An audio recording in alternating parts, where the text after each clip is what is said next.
ઘણી મોટી સંખ્યામાં અહીંયા તમે પધાર્યા છો।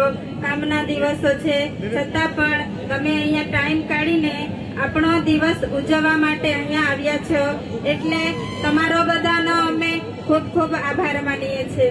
હવે આજના દિવસે ખાસ તો જે માણસ આપણને જાગૃત કરે છે, આપણા માટે લડે છે, હર હંમેશા સડકથી સદન સુધીના માટે જે સરકાર સામે બાયો ચડાવીને જે લડત લડે છે તે આજે આપણી વચ્ચે અહીંયા હાજર નથી। એ માટે આપણને એની ખોટ આજે દેખાય છે। પણ ખાસ તો ગયા વર્ષે પણ આવી રીતે એમની ખોટ હતી, એટલે આજે હું ધારાસભ્ય વતી તમારી બધાની માફી માંગુ છું કે છેલ્લા 2 વર્ષથી હું તમારી વચ્ચે હાજર રહી શક્યો નથી। 9 ઓગસ્ટ મેં તમારી સાથે ઉજવી નથી। એ બદલ હું મારા લોકોને, મારી જનતા પાસેથી દિલથી હું આભાર માનું છું, કેમ કે હું સતત તમારા માટે લડું છું। તે સરકારને ગમતું નથી એટલે મારી સાથે આવું કરે છે, પણ હંમેશા જનતા મારી સાથે ઊભી છે, એટલે હું તમારી બધા પાસેથી માફી માંગુ છું।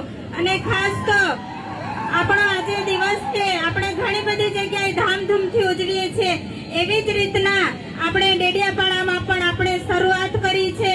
છેલ્લા 4-5 વર્ષથી આપણે ખૂબ મોટી સંખ્યામાં લોકો ડેડિયાપાડા ભેગા થઈને આપણો આદિવાસી દિવસને ઘણા આનંદથી ઉજવીએ છીએ, એટલે આપણે બધાએ આવી જ એકતા જાળવી રાખવાની છે।